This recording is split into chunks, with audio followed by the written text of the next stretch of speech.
The rain was heavy that night in Chennai. A small boy sat under the cracked roof of his home, counting the drops falling into an old metal pot. His name was Sundar. His father worked as an electrical engineer and his mother stayed home. They were not poor, but every rupee mattered.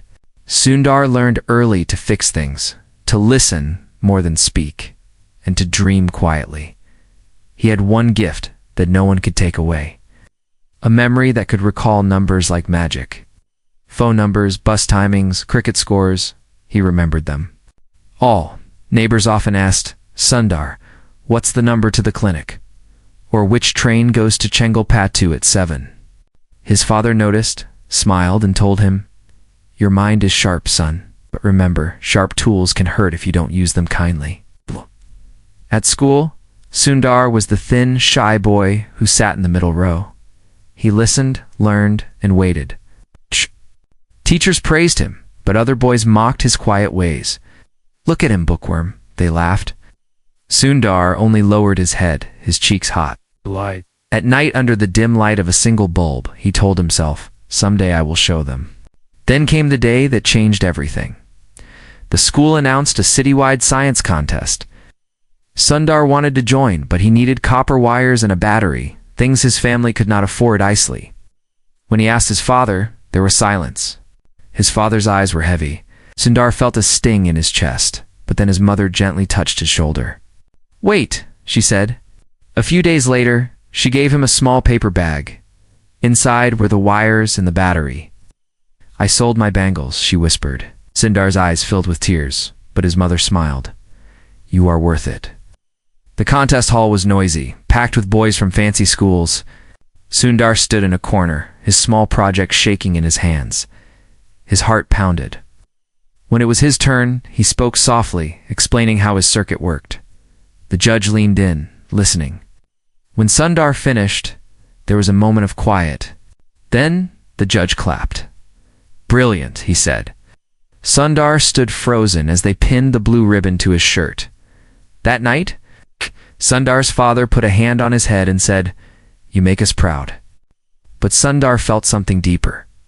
A flame inside, not pride, but a new hunger. Years passed. Sundar got into the Indian Institute of Technology. It was a dream, but the road was rough. The first time he saw the giant campus, he felt small. His English was shaky. Other students spoke fast, laughed loud, and moved through the labs with confidence. Sundar stayed quiet, studying late, writing notes, practicing English by reading newspapers aloud. Some nights he wanted to quit. But then he remembered his mother's bangles, his father's rough hands, and his own promise. "Someday I will show them." Then came the letter that would shake his world. A professor called him one day, a thin envelope in his hand. "You should see this," he said. Sundar opened it with trembling fingers. It was an acceptance letter, a full scholarship to Stanford University. For a boy who had never been on a plane, who had barely left Chennai, it was like touching the moon. The night before he left, Sundar sat on the floor with his parents. They had made his favorite dinner. His father said, "This is your journey now. Go make it count." Sundar felt the weight of their love, their hopes, their sacrifice. He promised silently, "I will not fail." On the plane to America, Sundar stared out of the window at the clouds below. His heart was full of excitement, fear, and wonder. He thought of everything waiting for him, everything he would have to face, but he had no idea that the real test was yet to come. Because in a few months, in a foreign land, with no money, no friends, and no clear path, Sundar would face his hardest trial, one that would push him to the edge and force him to choose what kind of man he wanted to be. And as the plane touched down, Sundar closed his eyes and took a breath, unaware that his journey was about to take a turn that no one, not even he, could have predicted. The first morning at Stanford was cold. Sundar stood outside his dorm, the California sun brushing his skin, but the wind cutting through his thin jacket. Around him, students laughed in groups, pulling suitcases, calling home on sleek phones. Sundar clutched his old backpack, the one his mother had stitched at the seams. He felt something sink inside his chest. He found his room, a small space with 2 beds. His roommate arrived soon after, a tall American boy with messy blonde hair, who grinned and said, "Hey, I'm Mike." Sundar smiled back, softly saying, "I'm Sundar." Mike was friendly, but their worlds were so different. Sundar's English was careful, slow. He worried about his accent, about the words that tangled on his tongue. Classes were harder. Professors spoke fast. Students debated confidently. Sundar felt like he was always 2 steps behind, trying to catch up. Sometimes he sat alone in the library, staring at his notes, wondering if he had made a mistake coming here. Money was a constant worry. The scholarship covered tuition, but little else. Sundar skipped meals, stretched his few dollars, walked instead of taking the bus. Once, he found himself at the grocery store, counting coins for a loaf of bread, cheeks burning when the cashier sighed. That night, he ate dried bread in his room, the lights off to save electricity. Loneliness crept in slowly, like fog. At night, Sundar lay on his bed, staring at the ceiling, listening to Mike's easy laughter over the phone. He missed his parents, the sound of Tamil in the streets, the smell of his mother's cooking. Sometimes he wanted to call home, but the time difference, the cost, the ache in his chest, they held him back. Then one day everything changed. It was a cold evening. Sundar was walking back from class, head down, when he saw a poster on a bulletin board. It was for a talk by a visiting professor about materials science, a topic he loved. He almost walked past, then stopped. Something inside him said, "Go." He went. The lecture hall was packed. Sundar sat in the back, taking furious notes. His heart racing as the professor spoke about the future of technology, about materials that could change the world. After the talk, people rushed forward to shake hands, ask questions. Sundar hesitated, then slowly walked down. "Excuse me," he said softly. The professor turned. What Sundar said next would shape his path. He asked a question, thoughtful, precise, the kind of question that showed he understood not just the topic, but the possibilities. The professor smiled, surprised. "What's your name?" he asked. Sundar told him. They spoke for a few minutes. By the end, the professor handed Sundar his card. "Email me," he said.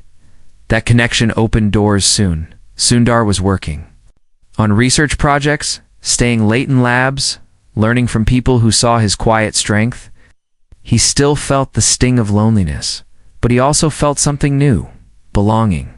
One evening, after months of working late, Sundar got an email.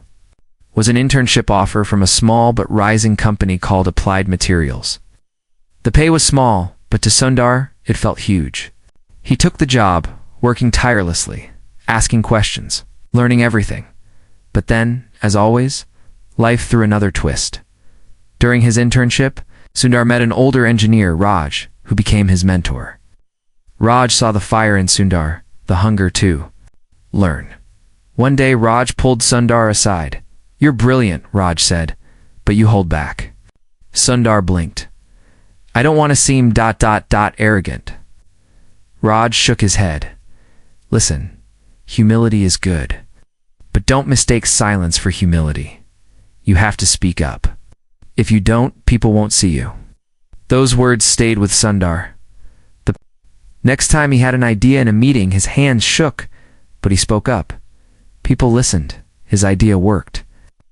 Slowly, Sundar learned to balance humility with courage. Meanwhile, his personal life was also changing. One weekend at a university event, he met an Indian student named Anjali. They talked for hours about home, about family, about dreams. Sundar found himself laughing in a way he hadn't in months. Soon, they were spending time together, walking, studying, sharing stories. Anjali became his anchor, his reminder of home, but even as his world brightened, Sundar knew a storm was coming. Graduation was near. Many of his classmates had job offers, lined up by family connections or through confident networking. Sundar had none. His visa depended on finding work. The thought of returning home without a job haunted him. One night, sitting on a bench outside the library, Sundar called his father. "Appa," he said softly, "I don't know if I can do this." His father's voice came through, warm and steady. Son, you have already done more than we dreamed. Listen, remember what matters. Not the name of the company. Not the money. Do work you are proud of. Out. The rest will come. The next day, Sundar sent out applications, not to the biggest names, but to places where he felt he could learn, grow, contribute. Then came another twist. He got an interview at a young, unknown company. It was called Google. The morning of the Google interview, Sundar woke before dawn. He sat on the edge of his small bed staring at his shoes, heart pounding so hard he felt it in his throat. The sun was still rising when he left his apartment. The streets quiet, the air sharp with cold. He held his backpack tight. Inside it, a folder with his resume, the same resume he had printed carefully at the university library. Double-checking every word, he had read about Google. Everyone had. It was a wild company then, filled with big dreams, smart people, free food, and crazy ideas. But Sundar was not sure he belonged there. He was quiet, careful, a thinker more than a talker. Would they even notice him? At the Google office, he waited in the lobby, hands cold, heart racing. Around him, young engineers leaned back in chairs, joking easily, wearing hoodies, tapping on laptops. Sundar felt out of place in his old ironed shirt. A man came out. Sundar stood, smiling nervously. The interviews were long.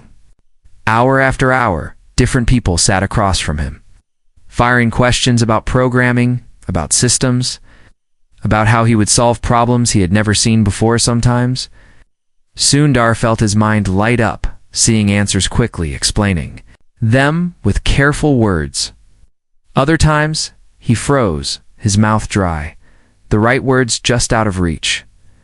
During the lunch break, Sundar sat alone, picking at a sandwich. He wanted to call on Jolly, but his fingers felt too heavy. What would he even say? By the end of the day, when the last interviewer shook his hand and said, "Thank you for coming in," Sundar walked out feeling empty.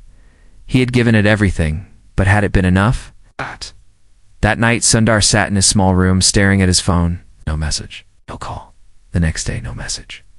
The next, nothing. His heart sank deeper with each passing hour. He started looking at other job boards, sending out resumes, pushing away the ache in his chest. Then, one late evening, as he sat staring at his laptop screen, an email pinged. It was from Google. He opened it, heart in his mouth. It was an offer. For a moment, Sundar just sat there, blinking at the screen, his breath caught in his throat. Then slowly, he smiled. He called his parents first.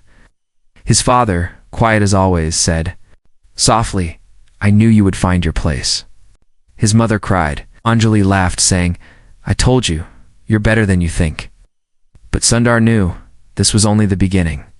His first days at Google were overwhelming. The office was alive, buzzing with energy, people running between meetings, writing on whiteboards, launching products at breakneck speed.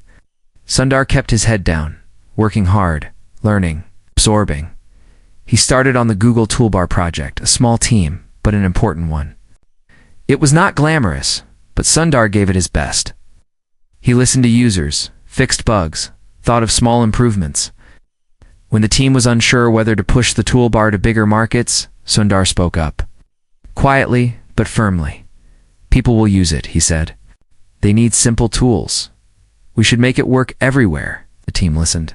They expanded. The toolbar became a massive success. But the real test came with Chrome. Google wanted to build its own browser. Many people inside thought it was a bad idea, too risky, too late, too expensive, and Microsoft's Internet Explorer ruled the web. Why fight it? But Sundar saw something others missed. He saw how slow browsers were holding people back, how a faster, simpler browser could change everything. He took the idea to the top leaders. Some were unsure, some flatly said no. Sundar pushed gently, carefully, persistently. "Let's just explore it," he said. "We owe it to the users." Months turned into years. Sundar led the team quietly, calmly, keeping them focused. There were setbacks, arguments, moments when the project nearly died. But Sundar never raised his voice, never blamed anyone. One Engineer later said, "He made you want to do your best. It's not because he demanded it, but because you wanted to match his calm strength." When Chrome finally launched, it was faster, lighter, and simpler. People loved it. Millions downloaded it. Soon it was the world's most popular browser, inside Google. People noticed Sundar, not just his technical skills, but his kindness, his humility, his way of lifting others. But with success came pressure. More projects, bigger teams, harder decisions. Some nights, Sundar sat alone in his office, staring at the city lights, wondering if he was enough. He missed home, missed his parents, missed quiet days with Anjali, who was now living far away, building her own life. He wondered, how do you stay true to yourself in a world moving so fast? How do you lead without losing who you are? Then one day, Google's founders, Larry and Sergey, called him in. "We want you to take on Android." They said Android was messy, chaotic, a world of hardware partners, software challenges, fierce competition. It was not a safe job. But Sundar took a deep breath and said, "Okay." And once again, everything changed. The first day, Sundar walked into the Android team meeting. He felt the tension in the room. People sat, stiff arms crossed, faces tired. Some looked at him with quiet doubt. Android was a mess. Too many versions, angry hardware partners, bugs piling up. Competitors like Apple were pushing ahead faster, smoother, louder. Sundar took a deep breath. He didn't storm in with orders. Sat. He listened. In the first weeks, Sundar met engineers, designers, managers. He asked gentle but sharp questions. What's working? What's breaking? What's making you lose sleep? He listened to the complaints, the fears, the frustration. One night, after a long meeting, a young engineer stopped him in the hallway. "Why are you so calm?" The engineer asked. "Everyone else yells, panics, rushes." Sundar smiled softly. "We solve nothing by shouting." He worked quietly, cutting through chaos. He made tough calls, but he explained why. Protected his teams from unnecessary noise. Slowly, people leaned in. Slowly, they trusted him. But the outside world was not slowing down. Apple launched the iPhone, and the world gasped. Sleek, beautiful, groundbreaking. Critics whispered that Android would die, that Google was too. Late inside, Sundar worked harder. He traveled constantly, meeting phone makers in Korea, Taiwan, China. He sat in factories, learned the details. Built bridges where others saw only fights. He believed in one thing: give people access, give them choice, make smartphones affordable, useful, everywhere. But it wasn't easy. Some nights Sundar came home, sat on his small couch, and felt the weight of it all pressing on his chest. He missed Anjali. They spoke over calls, their voices thin across oceans. He missed his parents. He missed simplicity. He wondered quietly, how long can I keep running like this? And then came a moment that nearly broke him. It was a major product launch. Millions of people were watching. Phones around the world were being updated. Suddenly, something went wrong. Devices froze. Apps crashed. Social media exploded with angry posts. Inside Google, the office turned frantic. People ran between rooms. Phones rang nonstop. Sundar sat at the center of it, steady, but inside, his heart was pounding. He pulled the team together. "Let's focus," he said softly. "Breathe. Fix this, step by step." For the next 36 hours, no one slept. They worked through the night, testing, coding, fixing.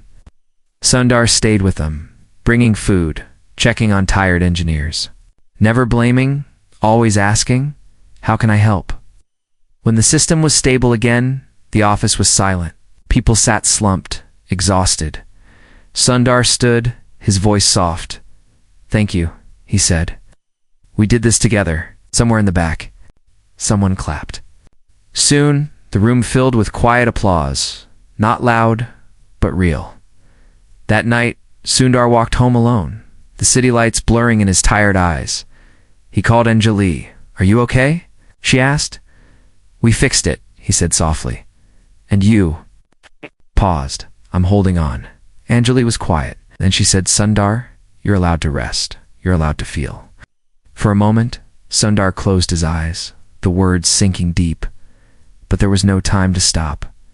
Android grew bigger, faster, global. Sundar was now known across Google, his name rising quietly through the halls. People admired his mind, his patience, his humility. But they didn't see the moments alone, the nights he sat by his window looking out at the world, wondering who he was becoming. And then, another twist. Larry and Saraji called him again. We want you to oversee more, they said. Not just Android, Chrome apps. All of it. Sundar felt the ground shift under his feet. He smiled softly, nodded carefully. But inside a question echoed. Am I ready for this?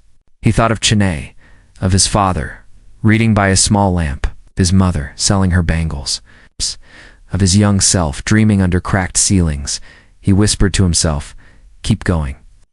And as he took on the new challenge, as the world watched, as Google raced toward the future, Sundar held on to the one thing that had never failed him. Humility. The day Sundar was asked to be CEO, the world outside his window was glowing with morning light. But inside, Sundar felt a strange stillness. He sat at his desk, the offer still echoing in his ears. CEO, it was the dream so many wanted, but Sundar had never chased titles. His joy was in building, in helping, in guiding. Yet here it was, the chance to lead one of the most powerful companies on earth. That night, he called Anjali. They want me to take the role, said quietly. On the other end, she was silent for a moment. Then she said, I always knew. You could, but will it make you happy? He didn't answer right away. Instead, he looked out the window, at the city lights pulsing like stars. I think, he whispered, it will help me serve. The news spread like wildfire. Sundar Pichai, the quiet engineer from Chennai, was now the head of Google. The world cheered. Headlines praised his rise, the immigrant dream, the self-made man, the symbol of humility and intelligence. But inside, Google Sundar faced storms. The company was no longer the scrappy startup of his early days. It was a giant, under constant fire. Governments questioned its power. Users worried about their data. Employees debated ethical choices. Some days Sundar sat in tense meetings, listening to people argue, watching faces tighten with anger, fear, doubt. He rarely raised his voice. Instead, he asked, what matters most here? Who are we serving? Slowly, he guided decisions, balancing innovation with responsibility. But it was not easy. One night, after a day of back-to-back meetings, Sundar stood alone on a balcony, the cold wind brushing his face. He thought of his parents. He remembered his father's quiet strength, his mother's fierce sacrifice. He remembered the nights in Chennai, studying under a single bulb, dreaming of a world he could barely imagine. He asked himself, how do you stay kind when power is placed in your hands? How do you stay true when every move is watched? There were days he wanted to walk away, like the day protests erupted inside Google. Employees walked out, demanding change, questioning leadership, asking hard questions about fairness, ethics, purpose. Sundar stood before them, heart heavy, voice soft. I hear you, he said. We will do better. He didn't promise perfection. He promised to listen, and he did. He met with teams, invited voices from all corners, carried the weight of disagreements without turning cold, but at home. The cost showed. Anjali saw the lines deepening on his face.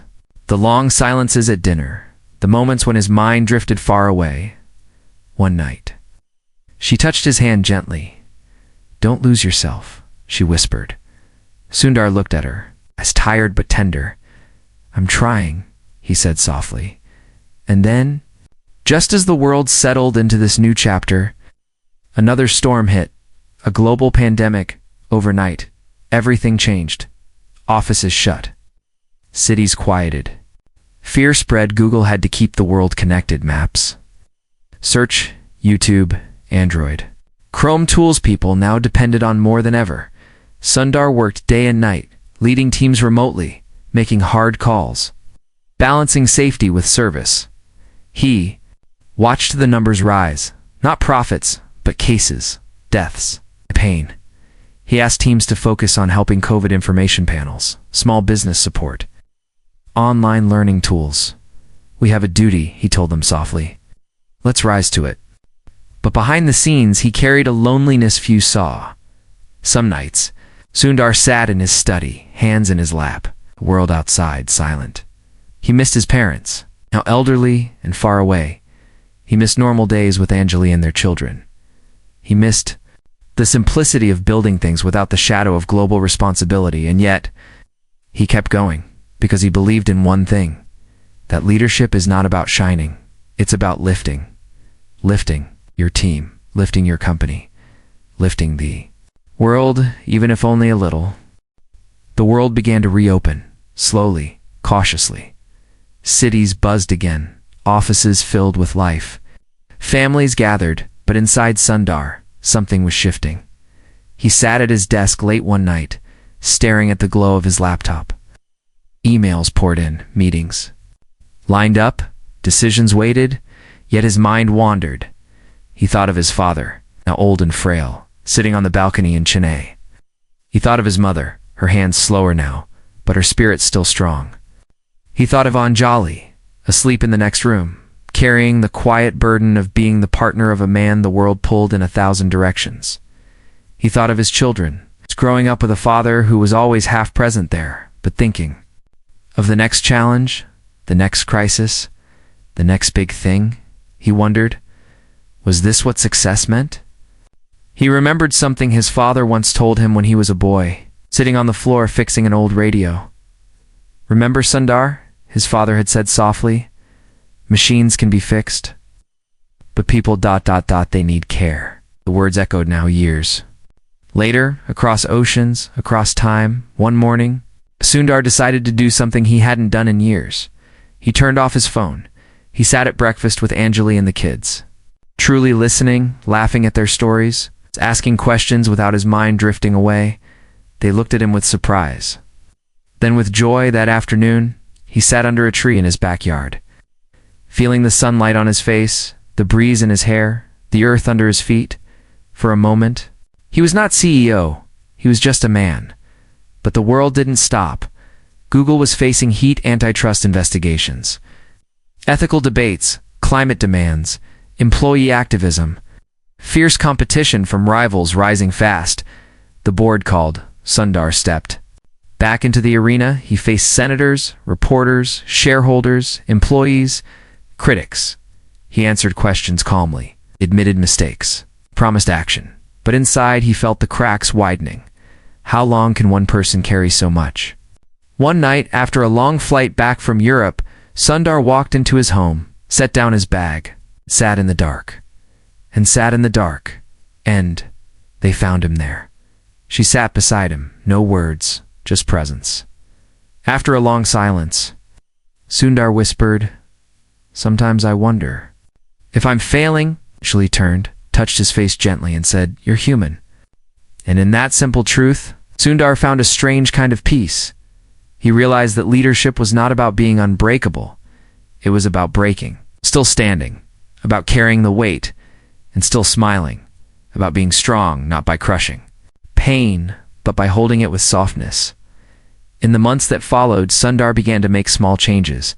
He delegated more. He mentored younger leaders. He made time for his family at Google. He encouraged teams to think about not just what they were building, but why. He asked hard questions in meetings. How does this help people? Are we proud of this work? Slowly, a shift began. Not perfection, but intention. And through it all, Sundar remained the same quiet force he had always been, humble, curious, kind. The boy from Chennai who once fixed radios under dim lights was now leading one of the most powerful companies on earth. But he never forgot the hands that lifted him, the sacrifices that shaped him, the values that guided him. And perhaps in the end, that was his real secret. Not the tools he built, not the empires he led, but the simple, quiet truth that the greatest Strength lies not in shining above others, but in lifting them, again and again, no matter how heavy the world becomes.